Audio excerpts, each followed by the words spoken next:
تنصروه فقد نصره الله إذ أخرجه الذين كفروا ثاني اثنين إذ هما في الغار إذ يقول لصاحبه لا تحزن إن الله معنا فأنزل الله سكينته عليه وأيده بجنود لم تروها وجعل كلمة الذين كفروا السفلى وكلمة الله هي العليا والله عزيز حكيم۔ سیدنا صدیق اکبر رضی اللہ تعالیٰ عنہ کی حالات زندگی آپ حضرات کے سامنے شروع ہیں۔ پچھلے درس میں ہم نے حضرت ابوبکر صدیق رضی اللہ تعالیٰ عنہ کے پیدائش سے لے کر آپ کی مکی زندگی کے اختتام تک کے سارے حالات مختصر طور پر پیش کیے تھے۔ یہ کوئی 50 سال بنتے ہیں حضرت ابوبکر صدیق رضی اللہ تعالیٰ عنہ کی زندگی کے۔ ان 50 سالوں میں سیدنا صدیق اکبر رضی اللہ تعالیٰ عنہ کا سب سے زیادہ جو تعلق رہا اخوت کے لحاظ سے، دوستی کے لحاظ سے، وہ حضرت محمد رسول اللہ صلی اللہ علیہ وسلم سے تھا۔ اس لیے قبول اسلام کے بعد بھی حضرت ابوبکر صدیق رضی اللہ تعالیٰ عنہ اسلام کی خدمت اور حمایت میں سب سے آگے تھے۔ پچھلے درس میں آپ نے سنا کہ رسول اللہ صلی اللہ علیہ وسلم نے مسلمانوں کو مدینہ المنورہ، جو اس وقت یثرب نام سے ایک آبادی قائم تھی، وہاں پہ ہجرت کی اجازت دی تھی، اور مسلمان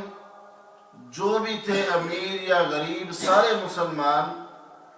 مکہ چھوڑ کر آہستہ آہستہ مدینہ المنورہ کی طرف ہجرت کر رہے تھے۔ کچھ چھپ کر رہے تھے، کچھ اعلانیہ کر رہے تھے۔ حضرت حمزہ، حضرت عمر اور دوسرے بڑے بڑے صحابہ جو وہ ہجرت کر چکے تھے۔ جب کفار کو اس چیز کا پتہ چلا کہ بہت زیادہ مسلمان یہاں سے جا چکے ہیں اور مدینہ المنورہ میں ان کا ایک گڑھ بنتا جا رہا ہے، تو انہوں نے اپنے دار الندوہ، جو ان کے مشورہ والی جگہ ہوتی تھی مکہ کے قریب، خانہ کعبہ کے قریب، وہاں ایک میٹنگ کی اور کہا کہ اگر محمد صلی اللہ علیہ وسلم بھی یہاں سے چلے گئے تو پھر ان کو وہ جو محفوظ ایک جگہ مل گئی ہے وہاں وہ بیٹھ کر ہمارے خلاف سازشیں کریں گے اور ایک دن وہ مکہ کے اوپر حملہ آور ہوں گے۔ اس لیے انہوں نے ایک دن میٹنگ کی، میٹنگ کے اندر یہ فیصلہ کر لیا کہ اب ہر صورت میں محمد صلی اللہ علیہ وسلم کو ختم کرنا ہے۔ اس کے لیے انہوں نے 12 قبیلوں میں سے ایک ایک آدمی کا انتخاب کیا اور کہا کہ ان 12 آدمیوں کو یک لخت جو ہے وہ حملہ کرنا ہوگا محمد صلی اللہ علیہ وسلم پر، اور آپ کو نعوذ باللہ ختم کرنا ہوگا۔ اس کی حکمت یہ تھی کہ اگر رسول اللہ صلی اللہ علیہ وسلم کے رشتہ دار جو بنی ہاشم ہیں مقابلہ بھی کرتے تو انہیں 12 قبیلوں سے لڑنا پڑتا، اور اگر دیت اور خون بھی لینا پڑتی تو وہ 12 قبیلے مل کر کے آپ کے خاندان کو دیت اور جو خون بہا ہے وہ دے دیتے۔ تو اس لیے ان کی یہ ادھر میٹنگ ہو رہی تھی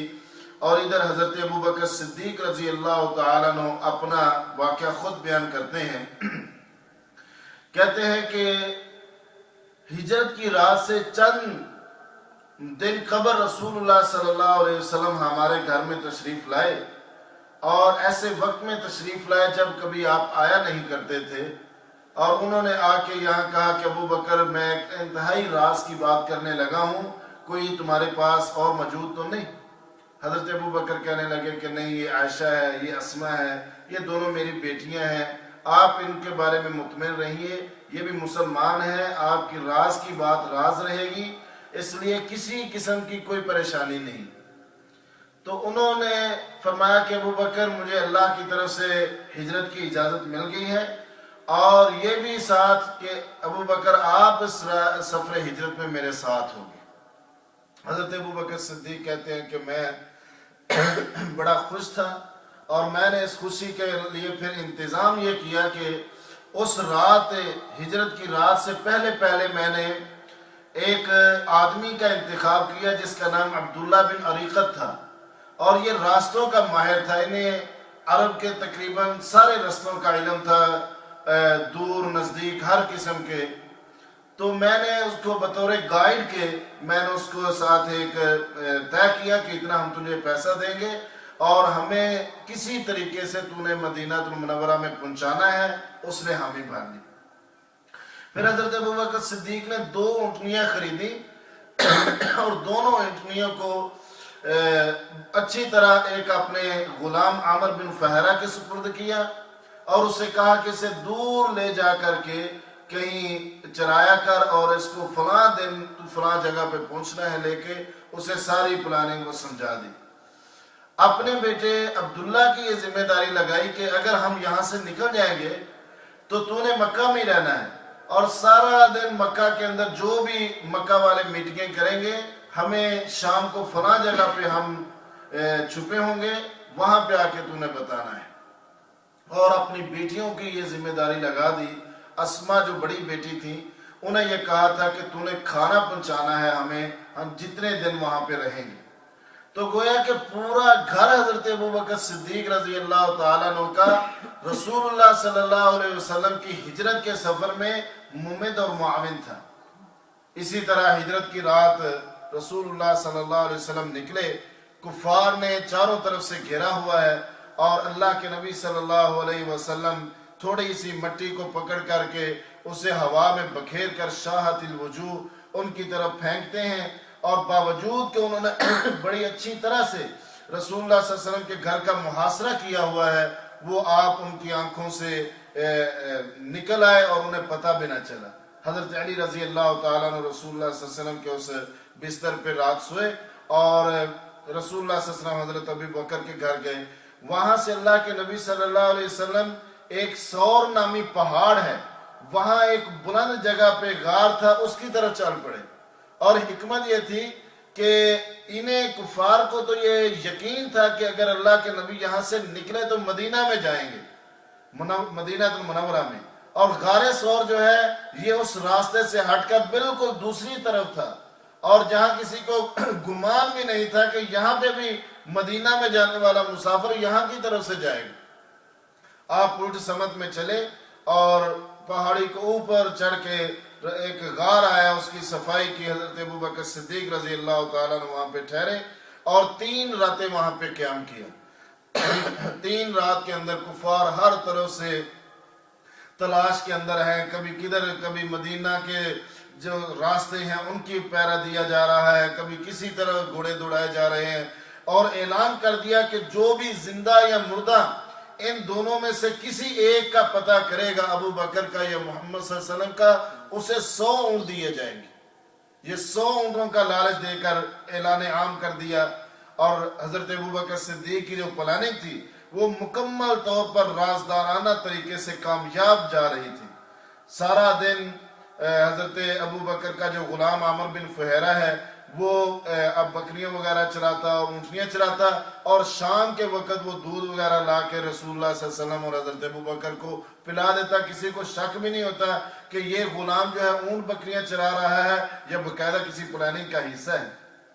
حضرت عبداللہ وہ بھی سارا دن مکہ میں رہتے، لوگوں کے سامنے رہتے، اور لوگ کہتے کہ یہ تو یہیں پر ہیں، اور رات کو چھپے جب اندھیرا چھا جاتا تو اندھیرے کے اندر وہ نکل کے اللہ کے نبی صلی اللہ علیہ وسلم کے پاس پہنچ جاتے اور جا کے سارے دن کی وہ جو نیوز ہوتی تھی وہ انہیں بتا دیتے۔ حضرت اسما بھی سحری کے وقت اٹھتی اور مکمل طور پہ کھانا تیار کر کے حضرت اسما رضی اللہ تعالیٰ عنہ اپنے، ایک دفعہ تو انہیں باندھنے کے لیے کچھ ملا نہیں تھا، تو اپنے جو لگا ہوتا ہے عورتوں کے جو رسیاں لگی ہوتی ہیں، ویسے تنیا جسے کہتے ہیں، وہ انہیں 2 ٹکڑے کر دیا، اس لیے ذات النطاقین ان کا یہ لقب بن گیا، حضرت اسما بنت ابی بکر کا۔ تو ان کے ساتھ انہوں نے وہ باندھا کھانا اور رسول اللہ صلی اللہ علیہ وسلم کی خدمت میں لے چلے۔ 3 دن کے بعد عبداللہ بن عریقت، جسے آپ نے گائیڈ کیا تھا، وہ اور عامر بن فہرہ، یہ دونوں اونٹنیاں لے کر کے اسی مقام مقررہ تک پہنچتے ہیں۔ اسی دوران کفار بھی رسول اللہ صلی اللہ علیہ وسلم کے قدموں کے نشان لیتے لیتے غار ثور تک پہنچ چکے تھے، اور حضرت ابوبکر صدیق اندر بیٹھے ہوئے تھے، اور وہ تھا غار اس طرح تھا کہ غار اندر سے اوپر کی طرف تھا، اور وہاں سے جھک کر کے اندر داخل ہونا پڑتا تھا۔ تو حضرت ابوبکر صدیق کہنے لگے اللہ کے نبی، ان میں سے یہ جو باہر کھڑے ہیں کوئی بھی اگر اپنے پاؤں میں سے جھکے اوپر کو دیکھے گا تو ہم تو نظر آ جائیں گے۔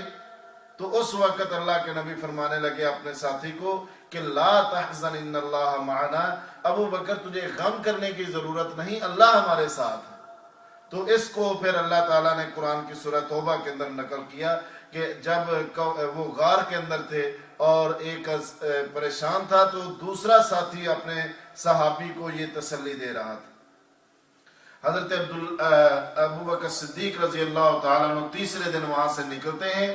2 اونٹنیوں پہ یہ سوار ہوتا ہے، مختصر سا قافلہ، ایک پہ عبداللہ بن ارقط اور عامر بن فہرہ بیٹھتے ہیں، اور دوسری اونٹنی پہ حضرت ابوبکر صدیق اور رسول اللہ صلی اللہ علیہ وسلم بیٹھتے ہیں۔ رسول اللہ صلی اللہ علیہ وسلم آگے بیٹھتے ہیں اور حضرت ابوبکر صدیق پیچھے بیٹھتے ہیں۔ تو راہ چلتے جہاں جہاں بھی کوئی آدمی ملتا اور وہ پوچھتا کہ آپ کے آگے کون بیٹھا ہوا ہے، حضرت ابوبکر سے پوچھتا بھی تمہارے آگے کون بیٹھا ہوا ہے، تو حضرت ابوبکر صدیق فرماتے کہ ھذا رجل یہدینی الی صراط مستقیم، یہ آدمی جو مجھے صراط مستقیم کی طرح رہنمائی کرتا ہے، یہ آدمی بیٹھا ہوا ہے۔ نام نہ لیتے لیکن بتا دیتے، اور لوگ سمجھتے کہ شاید راہ دکھانے والا آدمی آگے بٹھایا ہوا ہے، اور دوسرے سے پوچھتے تو وہ کہتے کہ میں عبداللہ ہوں، یہ عامر ہے، تو یہ بتا دیتے۔ تو حضرت ابوبکر اس طرح وہ ساحل سمندر سے ہوتے ہوئے 8 دن کے اندر آپ یہ مکہ سے مدینہ کا جو یہ سفر تھا، 8 دن کا یہ سفر تھا۔ اسی دوران کئی واقعات پیش آئے۔ ایک واقعہ تو سراقہ بن مالک جاشن کا تھا، یہ اپنے گھر کے باہر بیٹھا ہوا اور اس نے دیکھا کہ ایک مختصر سا قافلہ گزر رہا ہے، تو اس نے زیادہ توجہ نہیں دی، لیکن چہرے اس نے نوٹ کر لیے کہ یہ قافلہ مطلب ہے اس کے ساتھ کوئی اتنا ساز و سامان بھی نہیں ہے، اور بہت بڑا قافلہ بھی نہیں، 2 اونٹنیاں ہیں اور اس پہ 4 آدمی ہیں اور یہ جا رہے ہیں، کوئی عورت نہیں، کوئی بچہ نہیں۔ یعنی انہیں حیرت تو ہوئی نا کہ اس طرح تو نہیں سفر کرتے تھے لوگ، قافلوں کی صورت میں جب سفر ہوتا تھا تو بڑے کاروان ہوتے تھے یا بچے اور عورتیں بھی ساتھ ہوتی تھی۔ تو اسی دوران جب وہ قافلہ آگے گزر گیا کافی، تو پیچھے سے مکہ کے جو سوار تھے، مکہ کے جو بڑے شاہ سوار قریش مکہ کے نوجوان، وہ بھی سچ کرتے کرتے وہاں سراقہ کی حویلی تک پہنچے اور کہنے لگے کہ یہاں سے فلاں صورت میں کوئی گزرا تو نہیں۔ تو اس نے پہلے پوچھا بھی کیوں، وہ آدمی کون ہے؟ کہنے لگے جی وہ تو ہمارے موسٹ وانٹیڈ آدمی ہیں، اور ان کے اوپر تو 100 اونٹ ایک آدمی کے اوپر ہے۔ تو سراقہ کے دل میں لالچ پیدا ہوا بھی میں ان کو کیوں بتاؤں، یہ تو پھر خود ہی جا کر انعام لے لیں گے۔ تو انہیں کہنا جی نہیں، یہاں سے کوئی نہیں گزرا۔ وہ واپس چلے گئے اور یہ خود گھوڑے پہ سوار ہوا، تیر کمان ساتھ لیے، اور رسول اللہ صلی اللہ علیہ وسلم کے پیچھے سے تو پتہ تھا کہ اس طرح کے آدمی اب جا رہے ہیں، تو پیچھا کیا۔ تو سراقہ بن مالک بڑا مضبوط کے جسے کا مالک اور بڑا پہلوان ٹائپ کا اور بہادر آدمی تھا، تو گھوڑے پہ سوار سر پر دوڑاتا، اور بہت جلد وہ اس رسول اللہ صلی اللہ علیہ وسلم کی اونٹنیوں، یہ گھوڑے پہ تھا، وہ اونٹنیوں پہ تھے، اونٹنیاں ویسے وہاں سست تھیں اور یہ گھوڑا تیز تھا، اس نے جلدی انہیں حاصل کر لی۔ جب دور سے دیکھا کہ ایک سوار سر پر دوڑے پیچھے آ رہا ہے، تو حضرت ابوبکر صدیق کہنے لگے کہ یہ آدمی تو وہ وہاں پہ بیٹھا ہوا تھا، اس کو اب شک پڑا ہے لگتا ہے، تو یہ آدمی تو خطرناک ہے۔ تو حضرت رسول اللہ سے فرمانے لگے کہ نہیں، اسے آنے دو، کوئی پرابلم نہیں۔ وہ جب قریب آیا تو اس کا گھوڑا بالکل نیچے زمین کی طرف دھنس گیا اور گر پڑا وہ، اور پھر اٹھا اور پھر وہ بھاگنے لگا رسول اللہ صلی اللہ علیہ وسلم کے پیچھے۔ دوسری دفعہ پھر گھوڑا اس کا نیچے گرا، اور تیسری دفعہ گرا تو پھر وہ کہنے لگا کہ گھوڑے میں نقص نہیں، میری نیت میں نقص ہے۔ یعنی گھوڑا تو پیچھے سے تو صحیح دوڑتا آ رہا ہے اور آگے کوئی پتھر بھی نہیں پڑے، کوئی ایسی جگہ بھی نہیں ہے کہ گرنے کی کوئی وجہ ہو۔ تو کہنے لگا گھوڑے میں نقص نہیں ہے، میں جس کو پکڑنے کے لیے جا رہا ہوں یہ میرا ارادہ غلط ہے۔ تو فوراً رسول اللہ صلی اللہ علیہ وسلم سے معافی مانگتا ہے اور کہتا ہے کہ مجھے معاف کر دو، آپ کون ہو، اور مجھے معاف کر دو، میں تو معافی چاہتا ہوں۔ تو رسول اللہ صلی اللہ علیہ وسلم نے وہاں سے خوشخبری دی اور کہنے لگے کہ سراقہ دیکھ، تو آج میرے پیچھے آ رہا ہے، تو مجھے تو اللہ کے حکم سے یہ نظر آ رہا ہے کہ تیرے ہاتھوں کے اندر ایک دن، تیرے جسم کے اوپر ایک دن ایران کے بادشاہ کا لباس ہوگا اور تیرے ہاتھوں میں اس کے کنگن ہوں گے۔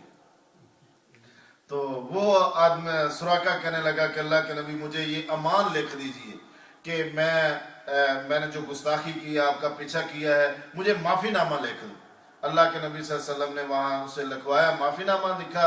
اور آپ نے مہر لگائی یا جو بھی آپ نے، تو اسے لکھ کر کے دے دیا۔ تو وہ کہنے لگا کہ آپ مجھ سے کیا چاہتے ہیں؟ تو اللہ کے نبی نے کہا کہ جہاں کوئی بھی آئے تو اسے ہمارا اس راستے کا نہ بتانا، اسے بس الجھا دینا۔ تو وہ جا کے پھر بیٹھ گیا اپنے گھر کے باہر، اور اس کے بعد چونکہ سارے آثار جو وہ کھوجی وغیرہ تھے وہ اس راستے کی طرف آتے تھے، اور آگے سراقہ بیٹھا ہوتا تھا۔ ہاں بھی کوئی ادھر سے قافلہ گزرا، نہیں جی نہیں، میں دور تک دیکھ کے آیا ہوں، ادھر کوئی قافلہ نہیں گزرا، میں بڑا پہرا دے رہا ہوں۔ تو وہ جو بھی آتا تھا اس کو واپس کر دیتا تھا۔ اس طرح رسول اللہ صلی اللہ علیہ وسلم محفوظ و معمون جو ہیں وہ قبا میں پہنچتے ہیں۔ تو اور بھی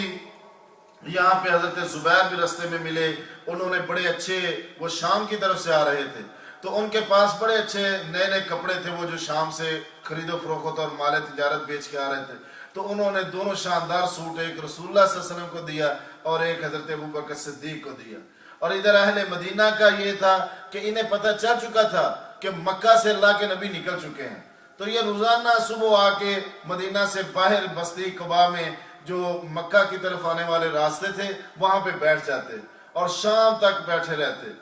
جب شام ہوئی ایک دن اور نظر نہ آیا تو یہ چلے گئے۔ تو شام کے تھوڑا سا بعد رسول اللہ صلی اللہ علیہ وسلم اور حضرت ابوبکر صدیق اور ان کے ساتھ جو ساتھی تھے یہ وہاں گھاٹی میں نمودار ہوئے۔ وہاں ایک یہودی اپنے کھیتوں میں کام کر رہا تھا، تو یہودی کہنے لگا کہ دیکھو جس کو تم ڈھونڈتے تھے وہ آ گیا ہے۔ اور بڑا اس نے نا عجیب سا یہ لفظ بولا، وہ میں آپ کو سنانا لگا ہوں۔ کہنے لگا کہ ہاذا جدکم جاء، وہ تمہارا دادا آ گیا ہے جس کا تم انتظار کرتے تھے۔ یعنی وہ اس کو بڑی حیرت تھی کہ یہ لوگ کس کا انتظار کر رہے ہیں۔ ہاذا جدکم جاء یا عرب، اے اہل عرب جس کو تم تلاش کر رہے تھے وہ آ گیا۔ تو اس کی آواز جب پہنچی اہل مدینہ کے پاس تو انہیں فوراً پھر آئے اور رسول اللہ صلی اللہ علیہ وسلم کا وہ والہانہ استقبال ہوا۔ یہ قصہ تو معروف ہے۔ تو غرض یہ جو سفر ہجرت ہے، حضرت عمر رضی اللہ تعالیٰ عنہ کہتے ہیں کہ میں اپنی ساری زندگی کی نیکیاں ابو بکر کو دے دوں اور ابو بکر بدلے میں مجھے یہ ہجرت کی وہ 2-3 راتیں جو غار ثور میں اللہ کے نبی کے ساتھ رہے وہ دے دے، تو میرے لیے یہ نفع کا سودا ہے کہ میں تیری ساری زندگی کی نیکیاں لے لیں ابو بکر، اور صرف وہ 3 راتیں جو عین مطلب ظاہر دشمن چاروں طرف ڈھونڈ رہا ہے اور قتل کے انہوں نے اناؤنس کر رکھا ہے، تو اس لیے یہ رسول اللہ صلی اللہ علیہ وسلم کو، حضرت ابو بکر صدیق کو یہ سعادت حاصل ہوتی۔ مدینہ المنورہ میں حضرت ابو بکر صدیق رضی اللہ تعالیٰ عنہ سب سے زیادہ اللہ کے نبی صلی اللہ علیہ وسلم کے کلوز، اور ہر معاملے میں آپ انہی سے مشورہ فرماتے ہیں۔ حضرت ابو بکر صدیق نے رسول اللہ صلی اللہ علیہ وسلم کے ساتھ تمام جنگوں میں حصہ لیا ہے،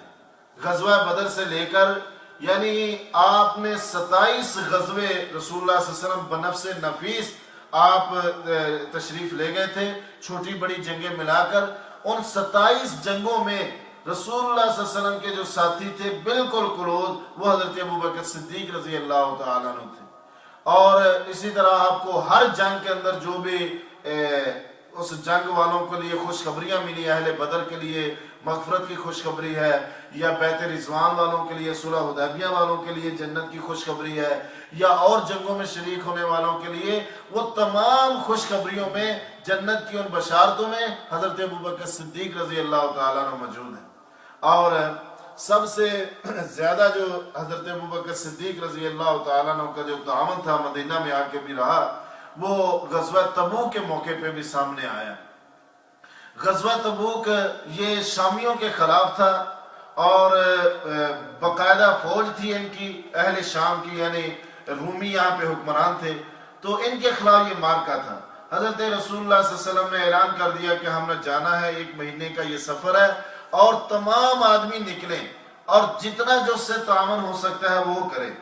بڑے بڑے صحابہ بڑا بڑا مال اٹھانے پہ آئے، سب سے زیادہ تعاون کرنے والے حضرت عثمان بن عفان ہیں، اور حضرت عمر اس وقت کہتے ہیں کہ میرے پاس اس وقت مال کافی تھا، اور میں نے سوچا کہ آج سے پہلے ساری زندگی جب بھی کبھی موقع آیا، میرے پاس مال تھوڑا ہوتا تھا یا کوئی اور وجہ ہوتی تھی،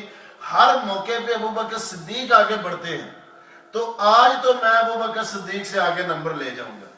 تو انہوں نے اپنا جتنا مال تھا ان کے پاس، ان کو آدھا کیا، آدھا اپنے گھر والوں کے لیے رکھا اور آدھا رسول اللہ صلی اللہ علیہ وسلم کے پاس لیا، اور کہنے لگے اللہ کے نبی یہ مال ہے۔ اتنا زیادہ مال دے کہ اللہ کے نبی پوچھنے لگے عمر کوئی گھر والوں کے لیے بھی رکھا ہے؟ تو حضرت عمر کہنے لگے کہ ہاں اللہ کے نبی میں آدھا مال گھر والوں کے لیے بھی چھوڑ آیا ہوں۔ تو آپ نے دعا دی اور بڑے خوش ہوئے۔ تو حضرت ابو بکر صدیق ابھی نہیں پہنچے تھے، حضرت عمر انتظار میں تھے اور سوچ رہے تھے کہ آج تو عمر کا پہلا نمبر ہوگا، لیکن حضرت ابو بکر صدیق رضی اللہ تعالیٰ عنہ آتے ہیں، مال اپنے پاس رکھتے ہیں۔ اللہ کے نبی پوچھتے ہیں ابو بکر یہ جو کافی مال جو تو لے کے آیا ہے یہاں پہ، تو کوئی اپنی ضرورت کے لیے بھی رکھا ہے؟ تو حضرت ابو بکر کہنے لگے اللہ کے نبی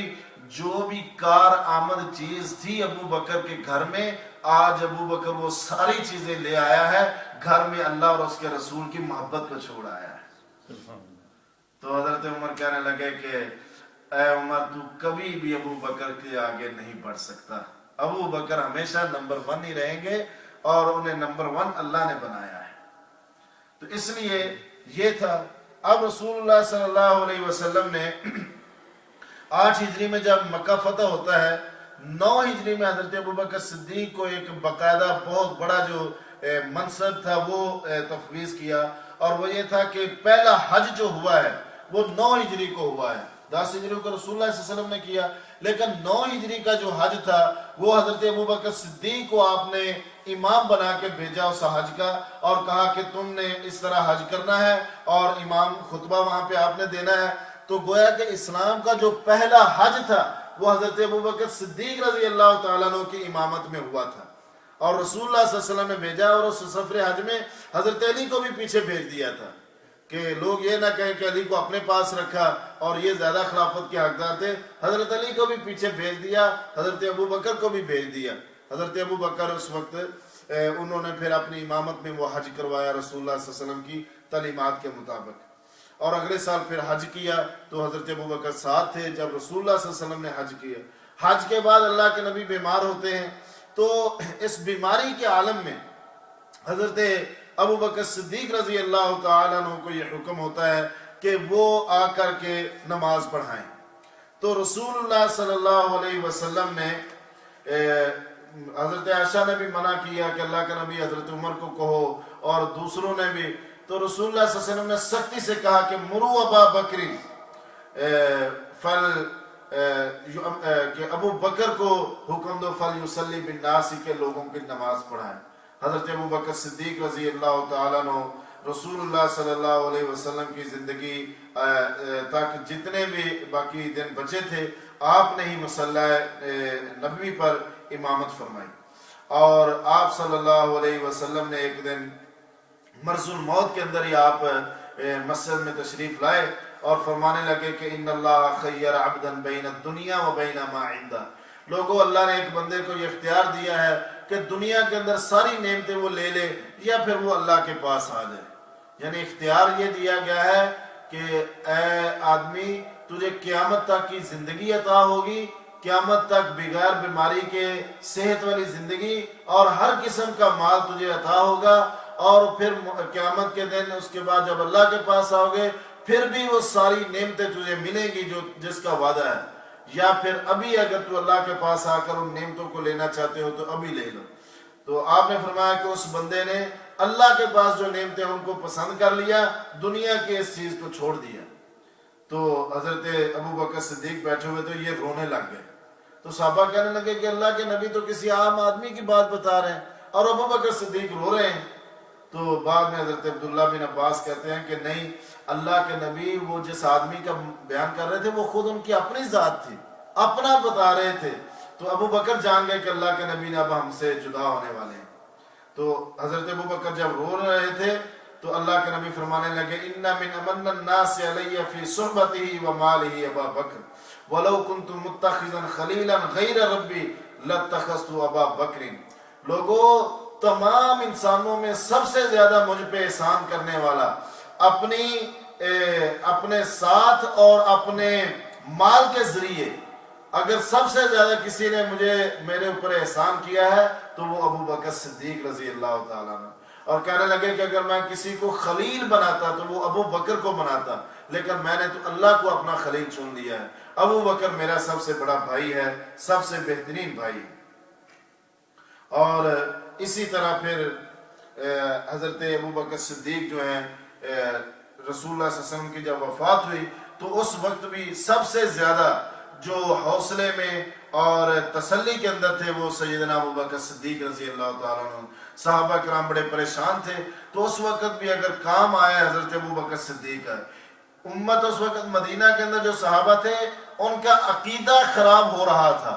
کوئی کہتے تھے کہ اللہ کے نبی کو وفات آ نہیں سکتی، کوئی کہتا کہ اللہ کے نبی کو وفات آئی نہیں بلکہ موسیٰ علیہ السلام کی طرح گئے ہیں پھر واپس آئیں گے اور مرتدوں اور منافقوں کو سزا دیں گے۔ یہ حضرت عمر کی رائے تھی، اور حضرت عمر کہنے لگے کہ اگر کسی نے کہا اللہ کے نبی فوت ہو چکے ہیں تو میں اس کی گردن اڑا دوں گا۔ یہ غم بھی تھا اور پریشانی بھی تھی، سمجھ نہیں آ رہی تھی۔ حضرت ابو بکر صدیق باہر اپنے فجر کی نماز پڑھا کے باہر چلے گئے تھے بستی میں، اور وہاں پہ انہیں اطلاع ملی تو فوراً وہ آئے، اور حضرت عائشہ صدیقہ جو ان کی بیٹی تھی ان کے گھر میں اللہ کے نبی کی باڈی پڑی ہوئی تھی، تو حضرت ابو بکر صدیق رضی اللہ تعالیٰ عنہ وہاں پہ آئے اور اوپر کپڑا پڑا ہوا تھا آپ کے چہرے پہ، چادر ہٹائی اور دیکھا کہ اللہ کے نبی صلی اللہ علیہ وسلم تو وفات پا چکے ہیں۔ تو رسول اللہ صلی اللہ علیہ وسلم کی پیشانی کا یہاں پہ بوسہ لیا حضرت ابو بکر صدیق نے، اور آنکھوں سے آنسو نکل آیا، فرمانے لگے کہ اے میرے دوست، اے میرے خلیل، اے میرے حبیب، آپ کے اوپر دو موتیں نہیں آئیں گی، جو ایک موت اللہ نے لکھی ہے وہ تو آپ کے اوپر آ چکی ہے۔ اور پھر آ کے حضرت عمر کو کہنے لگے عمر بیٹھو میری بات سنو۔ حضرت عمر کہنے لگے میں تو بیٹھنے والا نہیں ہوں، میں تو ان کو سزا دوں گا جو میرے نبی اور اللہ کے نبی کے بارے میں ایسی باتیں کر رہے ہیں کہ فوت ہو چکے ہیں، میں نہیں مانتا اس چیز کو۔ تو حضرت ابو بکر نے کہا کہ عمر غصے میں ہے، تو عمر کے وہیں پہ چھوڑ کے منبر کے اوپر آئے اور لوگوں کو جمع کر کے کہنے لگے لوگوں من کان یعبد محمدا فإن محمدا قد مات ومن کان یعبد اللہ فإن اللہ حی لا یموت۔ لوگوں، جو بھی تم میں سے محمد صلی اللہ علیہ وسلم کی عبادت کرتا تھا وہ جان لے کہ محمد صلی اللہ علیہ وسلم تو اس دنیا سے چلے گئے، اور اگر تم اللہ کے نبی کی عبادت کرتے تھے تو اللہ تبارک و تعالیٰ تو زندہ ہے، اسے کبھی موت نہیں آئے گی۔ تو پھر آیت پڑھی، قرآن کی آیتیں پڑھی، حضرت عمر کو بھی سمجھ آ گئی۔ تو اس کے بعد ابھی یہی چیز ہو رہی تھی کہ ایک اور طرح کا شور اٹھ گیا، اور وہ شور یہ تھا کہ ثقیفہ بنی سعدہ ایک سائڈ میں، ابھی بھی شاید مسجد نبی کے ساتھ ایک آپ باغ دیکھیں، اس کے باہر لکھا ہوا ہے ثقیفہ بنی سعدہ۔ تو یعنی جو ممبر ہے مسجد نبی کا اس کے لیفٹ سائڈ میں یہ جگہ ہے۔ تو یہاں پہ انصار جمع ہوتے تھے، اور کوئی بھی عام میٹنگ ہوتی تو وہ اس ثقیفہ بنی سعدہ میں کرتے تھے۔ انصار سارے جمع ہو گئے اور ان کے اندر یہ ہو گیا کہ دیکھو ہم سب سے زیادہ اسلام کے تعاون کرنے والے ہیں، مکہ کے اندر تو زندگی بڑی تنگ تھی اور مدینہ کے اندر آ کے یہ ساری عزت ملی ہے، سب کچھ ملا ہے، تو ہم زیادہ حقدار ہیں خلافت کے، اس لیے اللہ کے نبی کا نائب ابھی چن لیتے ہیں اور وہ ہم میں سے کوئی ہوگا۔ سعد بن عبادہ تھے اور دوسرے تھے، انہوں نے کہا سعد بن عبادہ ہمارے کینڈیڈیٹ ہیں اور یہ ہیں۔ ادھر رسول اللہ صلی اللہ علیہ وسلم کے جو خاندان والے تھے بنو ہاشم والے، وہ حضرت عباس اور حضرت علی کو لے کر ایک جگہ جمع تھے کہ یہاں ہمارا طور پہ یہ خلیفہ ہوگا، اور دوسرے عام مہاجر وہ کہنے لگے ہمارا ہوگا۔ اب یہ ایسا موقع تھا کہ امت کو اختلاف کی نہیں، اتحاد کی ضرورت تھی۔ اللہ کے نبی تو اٹھ چکے تھے، کوئی ایسا آدمی آتا جو آ کے امت کو جمع کرتا۔ حضرت ابو بکر صدیق نے ہمت کی اور فوراً حضرت ابو عبیدہ، حضرت عمر اور دوسرے جو صحابہ تھے بڑے، انہیں لے کے وہ ثقیفہ بنی سعدہ میں پہنچے۔ اور کہنے لگے لوگوں انصار کو کہ انصار تمہاری خدمات کا کوئی انکار نہیں، بہت زیادہ خدمت ہے، لیکن اگر کوئی انصار یہاں سے مل گیا، خلیفہ بن گیا، تو دوسرے جو عرب لوگ ہیں وہ قریش کے علاوہ کسی کی امارت کو وہ قبول ہی نہیں کریں گے، کیونکہ قریش تو ان کے ہاں شروع سے جاہلیت سے ہی معتبر خاندان ہے، تو اس لیے قریش کی میں سے ہونا چاہیے، اور یہ ابو عبیدہ بن جراح امین الامت ہیں، یہ ہیں، اور عمر، یہ دونوں کھڑے ہوئے ہیں، ان میں سے کسی ایک کے اوپر بیعت کر لو۔ تو حضرت عمر کہنے لگے کہ میں نے بھی وہاں پہ باتیں کی، میں نے بھی سوچ رکھا تھا کہ اس موقع پہ میں نے کیا باتیں کرنی ہیں، تو میں نے اپنا معافی ضمیر کہا، اور میں نے کہا کہ دیکھو واقعتاً ہی اگر قریش میں سے کوئی آدمی بن سکتا ہے خلیفہ تو وہ ابو بکر صدیق ہیں، اور ان سے زیادہ کون ہو سکتا ہے، لو میں ان کے ہاتھ کے اوپر بیعت کرتا ہوں۔ حضرت عمر نے بیعت کے لیے ہاتھ بڑھا دیا، پیچھے حضرت ابو عبیدہ نے ہاتھ بڑھا دیا، اور پھر یہ دیکھنا تھا انصار کیا مہاجر کیا جتنے بھی تھے سب نے حضرت ابو بکر صدیق رضی اللہ تعالیٰ عنہ کے ہاتھ کے اوپر بیعت کر دی، اور ایسی حکمت کے ساتھ یہ اب جب وہ بنو ہاشم جو تیسری پارٹی جو رہ گئی تھی انہیں پتہ چلا تو حضرت عباس اور دوسرے جتنے بھی تھے وہ سارے آ کے انہوں نے حضرت ابو بکر صدیق کے اوپر بیعت کر لی۔ حضرت علی رہ گئے، حضرت علی نے 6 مہینے کے بعد بیعت کی، اور 6 مہینے کے بعد بیعت کرنے کی وجہ خود حضرت ابو بکر نے کہا کہ اتنی دیر سے بیعت کرنے کے لیے آئے ہو، کیا وجہ ہے، کوئی تیرے دل میں کوئی ایسی بات تھی؟ کہنے لگے نہیں، دل میں تو تھا کہ شاید رسول اللہ صلی اللہ علیہ وسلم کا بھائی اور ہونے کے ناطے میں زیادہ حقدار ہوں، لیکن بیعت کرنے کی نہ کرنے کی یہ وجہ نہیں تھی، بلکہ میں قرآن مجید کو لکھ رہا تھا، اور میری یہ تھی کہ جب تک یہ کمپلیٹ نہیں ہوگا میں کوئی اہم کام نہیں کروں گا، تو میں مسجد میں نمازیں پڑھتا تھا آپ کے پیچھے، اور نمازیں پڑھ کے گھر آ جاتا تھا اور اپنا کام کرتا تھا، اب یہ کام کمپلیٹ ہوا ہے تو اب میں آپ کے ہاتھ کے اوپر بیعت کرتا ہوں۔ تو اس طرح حضرت ابو بکر صدیق رضی اللہ تعالیٰ عنہ وہ خلیفہ بنتے ہیں، اور یہ حضرت ابو بکر صدیق رضی اللہ تعالیٰ عنہ کو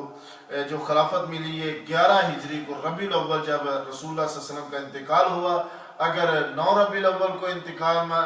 12 ربیع الاول کو آپ کی وفات مانے تو پھر سمجھے 13، 14 اور 15 کو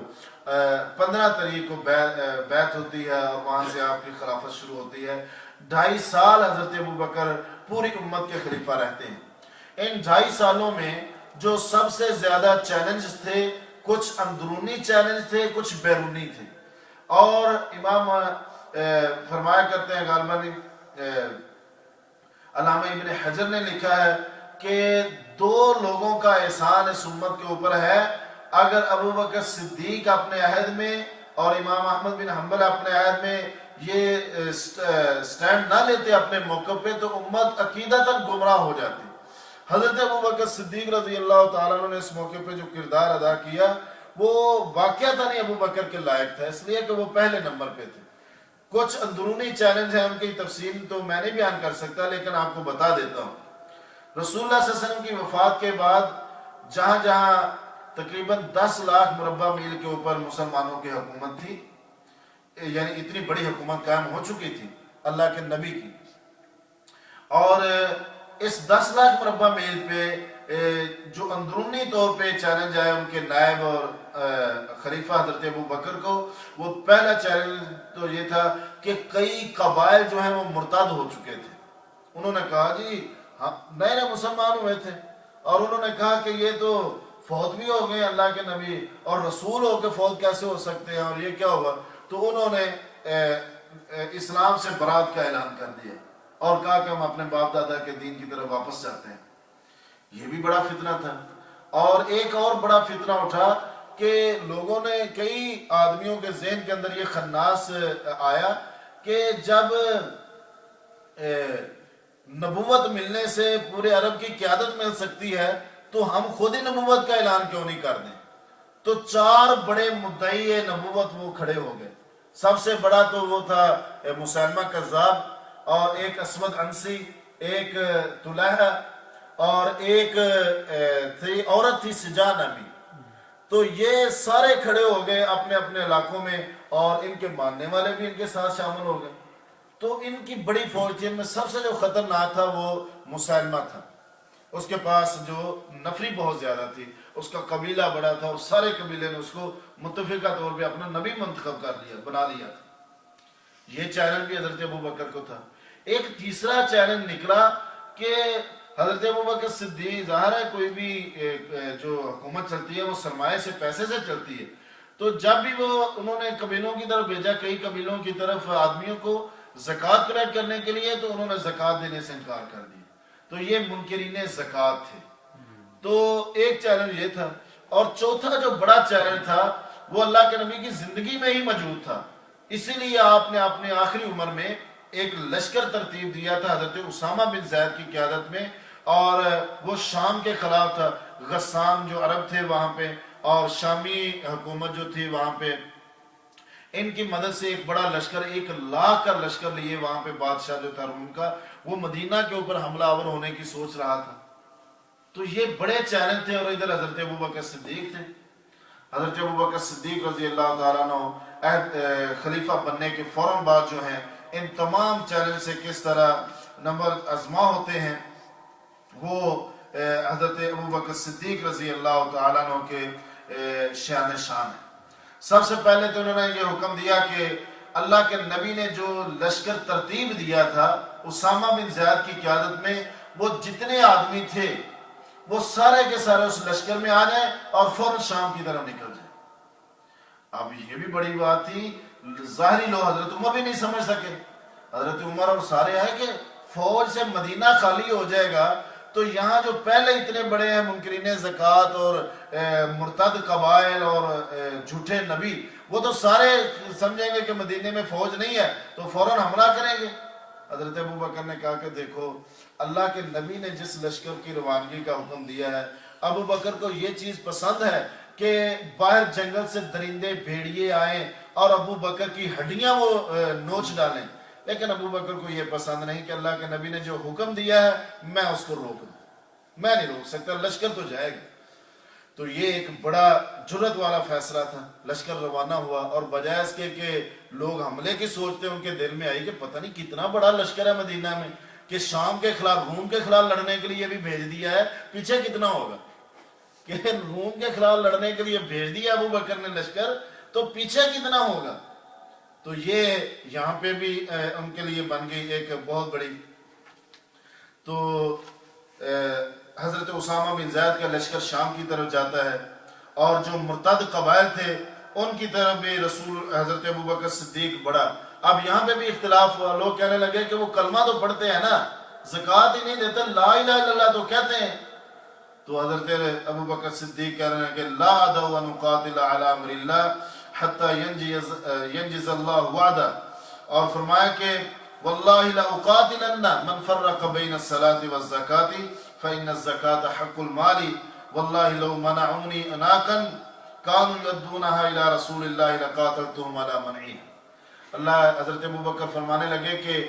میں تو اللہ کی قسم لڑائی کروں گا ان سے جو بھی نماز اور زکوٰۃ کے اندر فرق کرتا ہے، جو نماز کا منکر ہے وہ بھی کافر ہے، جو زکوٰۃ کا منکر ہے وہ بھی کافر ہے، میں تو ان سے لڑوں گا۔ اگر ایک رسی بھی کوئی اللہ کے نبی کے عہد میں کچھ دیتا تھا زکوٰۃ میں، اور اگر وہ ایک رسی دینے سے بھی اب کسی نے انکار کیا تو میں اس کے خلاف بھی لڑوں گا۔ اور پھر انہوں نے حضرت ابو بکر صدیق رضی اللہ تعالیٰ عنہ نے یہاں پر بھی ایک لشکر بھیجا اور خود نکلے۔ ثم خرج ابو بکر بنفسہ، پہلے اسامہ بن زید کو شام کی طرف تھا، اور شام کی طرف کہا کہ اگر وہاں پہ امن ہو جائے سرحدوں پہ تو وہاں سے ان جو منکرین زکوٰۃ ہے اس کی طرف نکل جانا۔ تو اس نے فوراً پیش قدمی کر کے شام کی طرف گئے۔ تو شام کا جو لشکر تھا وہاں پہ جو پہلے جمع تھے لوگ، انہوں نے کہا یہ تو مقابلہ آ ہی گیا ہے، پتہ نہیں پیچھے ان کے کتنی طاقت ہے، وہ بھی اس چیز سے ڈر گئے، اور انہوں نے کہا کہ خام خواہ لڑائی ضرور لڑنی ہے، جب یہ ہمارے خلاف لڑ ہی نہیں رہے۔ تو وہ ایک سائڈ پہ ہوئے، اور وہاں پہ وہ بھی جاتے ہیں، حضرت اسامہ وہاں سے مرتدین، اور پھر یہاں حضرت ابو بکر اپنی قیادت میں ایک لشکر لے کر منکرین زکوٰۃ کے خلاف جاتے ہیں۔ اور پھر جو مرتد ہو چکے تھے دوسرے، ان کی طرح حضرت خالد بن ولید، اکرمہ بن ابی جہل، شرحبیل بن حسنہ، طریفہ بن حاجر، عمر بن عاص، خالد بن سعید، علا بن حضرمی، حذیفہ بن محسن، عرفجہ بن حرسمہ مہاجر، اور سوید بن مقرن، یہ بڑے بڑے نامور کمانڈر تھے۔ ان کی قیادت میں لشکر ترتیب دے کے حضرت ابو بکر صدیق نے پورے ملک کے اندر بھیج دیے،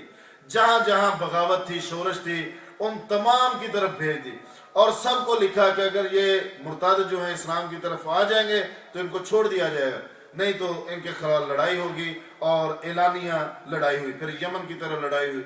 پھر حضرت ابوبکر صدیق نے طلحہ اسدی جو مدعی نبوت تھا اس کی طرف بھی بھیجا حضرت خالد بن ولید کو، اور اسی طرح سجا جو عورت تھی اس کی طرف بھی بھیجا، اور اسی طرح سب سے بڑا جو مارکا ہوا وہ یمامہ میں تھا جو مسلمہ کذاب کے خلاف ہوا، اس کے ہزاروں مرید تھے، اور ادھر سجا نامی جو عورت تھی وہ اپنے علاقے سے شکست کھا کے بھاگی اور یمامہ کی طرف آ گئی، اور اس کے ساتھ جو بچے کچے تھے اس نے مسلمہ سے شادی کر لی، اور دو نبوتیں کٹھی ہو گئی،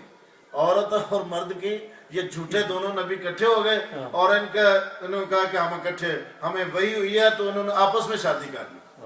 تو آپس میں شادی کر کے ان کی تعداد بھی بڑھ گئی۔ تو یہاں پہ حضرت خالد بن الولید رضی اللہ تعالیٰ عنہ ان کے خلاف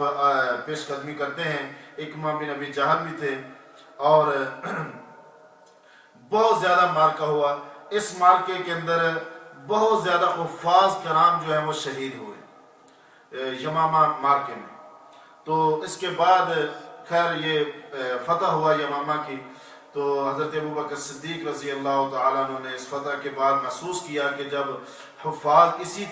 تعداد میں اگر قاری قرآن کے کام آتے گئے تو پھر تو قرآن مجید جو سینوں میں محفوظ ہے وہ آئندہ نسل تک کیسے منتقل ہوگا۔ تو پھر انہوں نے حکم دیا، حضرت یعنی ایک پوری کمپین چلی، حضرت زید بن ثابت کی نگرانی میں ایک کمیٹی بنی، اور اس پوری کمیٹی نے قرآن مجید کو جمع کرنے کے لیے پلاننگ کی، اور پورے جہاں جہاں لکھا ہوا قرآن مجید تھا پہلے ان صحیفوں کو اکٹھا کیا، کیونکہ قرآن مجید ایک جگہ تو لکھا نہیں گیا تھا، تو کہیں اون کے چمڑے پہ لکھا ہوا تھا، کہیں کسی کاغذ پہ، کہیں کسی کپڑے پہ، کہیں یعنی جو بھی چیز تھی، مختلف کاتب تھے اللہ کے نبی کے، جب بھی وہی ہوتی تھی کسی کو بلا کے لکھوا دیتے تھے۔ تو اس کمیٹی نے تمام صحابہ سے جہاں جہاں یہ قرآن مجید کے اوراق یا صحیفے تھے اس کو جمع کیا، اور جو موجود قاری تھے ان کے ساتھ اچھی طرح چھان بین کر کے ایک جگہ لکھا، جو حضرت ابوبکر صدیق رضی اللہ تعالیٰ عنہ کا اس امت پہ بہت بڑا احسان ہے کہ انہوں نے قرآن مجید کو ایک جگہ پہ جمع کیا۔ تو اسی طرح حضرت ابوبکر صدیق نے اپنی زندگی کا جو آخری سال تھا، اس سال پھر ایران کی طرف یعنی عراق کی طرف اور شام کی طرف پھر پیش قدمی کی۔ 4 بڑے لشکر آپ نے ترتیب دیے، حضرت خالد بن الولید، حضرت مثنہ بن حارثہ تھے، سعد بن ابی وقاص، حضرت زیاد بن یا یزید بن ابی سفیان کی قیادت میں، اور ان کے ساتھ حضرت ابو عبیدہ بن جراح، ان جیسے کمانڈروں کو آپ نے مقرر کیا کہ عرب کے اندر تو اب امن ہو گیا ہے، اب باہر نکلو اس دین کو پھیلانے کے لیے۔ تو پھر للکارا اس دور کی جو 2 بڑی سپر پاور طاقتیں تھیں، ایران اور عراق کو، ان کو للکارنے میں حضرت ابوبکر صدیق نے اپنے لشکر بھیجے، فتوحات ہوئی۔ سب سے بڑی فتح جو حضرت ابوبکر صدیق کے آخری عہد میں یا بعض سیرت نگاروں سے حضرت عمر کے عہد میں، وہ یرموک کے اندر ہوتی ہے۔ یہ شام کے خلاف ایک فیصلہ کن لڑائی تھی یرموک کی، اور بہت زیادہ فتوحات ہیں، آپ ان کو پڑھ سکتے ہیں۔ جو لڑائیاں ہوئیں وہ ذات السلاسل کہلے، مارکت ولجا، یہ کئی علاقے ہیں جہاں پہ یہ لڑائیاں ہوتی رہیں، دومت الجندل، اور اسی طرح شام کے کئی علاقے، اجنادین، یرموک، یہ حضرت ابوبکر صدیق رضی اللہ عنہ کے عہد میں یہ لڑائیاں ہوئیں، اور ان میں فتوحات بھی ملیں بہت زیادہ۔ جو حضرت ابوبکر صدیق رضی اللہ تعالیٰ عنہ کے جو سلطنت تھی، خلافت اسلامیہ جو تھی، اس کے اندر وسعت بھی بہت زیادہ ہوئی۔ تو یہ دیکھیں، یہ صرف 2 سال اور 6 مہینے کے قریب حضرت ابوبکر کی حکومت رہی ہے، لیکن آپ دیکھ لیں کہ کتنے زیادہ وہ ذہین تھے، یا کتنے زیادہ ان کی ان تمام معاملات کے اوپر نگاہ تھی۔ اس کی وجہ یہ تھی کہ براہ راست رسول اللہ صلی اللہ علیہ وسلم کی تربیت میں رہے تھے نا، اللہ کے نبی کی مکمل تربیت تھی، اور تربیت کا یہ اثر تھا کہ صرف 2.5 سال کے اندر نہ صرف اندرونی تمام جتنی سازشیں تھیں ان کے اوپر قابو پایا، بلکہ باہر طاقتوں کو بھی للکار کے رکھ دیا۔ یہ حضرت ابوبکر صدیق رضی اللہ تعالیٰ عنہ کا عہد تھا۔ خیر، تفصیل میں جانے والے حضرات اردو میں اگر یہ چاہیں تو یہ کتاب تاریخ اسلام شاہ معین الدین احمد صاحب کی ہے، یہ پڑھ سکتے ہیں مجھ سے لے کر نہیں، اپنی خرید کے، اور کوئی مجھ سے نہ بعد میں مانگنا شروع کر دے، میں کتاب دینے میں ذرا بخیل ہوں۔ تو وفات ہوتی ہے جمادی الاخر 13 ہجری میں۔ حضرت ابوبکر صدیق رضی اللہ تعالیٰ عنہ بیمار ہوتے ہیں، اور جب بیماری شدت اختیار کرتی ہے تو آپ لوگوں کو جمع کرتے ہیں اور خطبہ دیتے ہیں کہ انہ قد نزل بی ما قد ترون، کہ میری بیماری تو تم دیکھ رہے ہو، ولا اظننی الا میتا لما بی، اور اس مرض سے مجھے بچنے کی امید نہیں، تو میں فَأَمِّرُوا عَلَيْكُمْ مَنْ أَحْبَبْتُمْ فَإِنَّكُمْ إِنْ أَمَّرْتُمْ فِي حَيَاةٍ مِّنِّي كَانَ أَجْدَرُ أَلَّا تَخْتَلِفُوا بَعْدِي۔ آپ فرمانے لگے کہ اپنا کوئی خلیفہ بنا لو اور تم میری زندگی کے اندر ہی میرا نائب کسی کو بنا دو، تو یہ زیادہ بہتر ہے کہ میرے بعد لڑتے رہو گے، تو اس لیے بہتر یہ ہے کہ میرے بعد۔ تو سارے صحابہ آپس میں مشورہ کرنے لگے، تو وہ کہنے لگے کہ ثم رجعوا الى ابی بکر فقالوا رأینا یا خلیفۃ رسول اللہ رأیک، اے ابو بکر، اے خلیفۃ المسلمین، ہم نے تو مشورہ کیا ہے کہ اب جو آپ کی رائے وہ ہماری رائے، جس کو مرضی آپ نامینیٹ کر دیں، بنا دیں۔ تو حضرت ابو بکر کہنے لگے فَأَمْهِلُونِي حَتَّى أَنظُرَ لِلَّهِ وَلِدِينِهِ وَلِعِبَادِهِ، مجھے مہلت دے دو، میں سوچتا ہوں کہ اللہ کے ہاں سب سے زیادہ پسندیدہ کون ہے، دین کے لیے سب سے اچھا کون ہے، اور ان بند رائے کے لیے سب سے اچھا کون ہے، پھر میں یہ ساری چیزیں سوچنے کے بعد میں فیصلہ کروں گا۔ پھر آپ نے آخر میں آخری یعنی آپ کے وفات سے 2-3 دن پہلے آپ نے پھر جمع کیا، اور ایک آپ نے لکھا، باقاعدہ وصیت لکھائی، اور اس میں لکھا کہ ھذا ما عہد ابو بکر بن ابی قحافہ فی آخر عہدہ بالدنیا خارجا منها وعند اول عہدہ بالآخرۃ داخلا فیہا،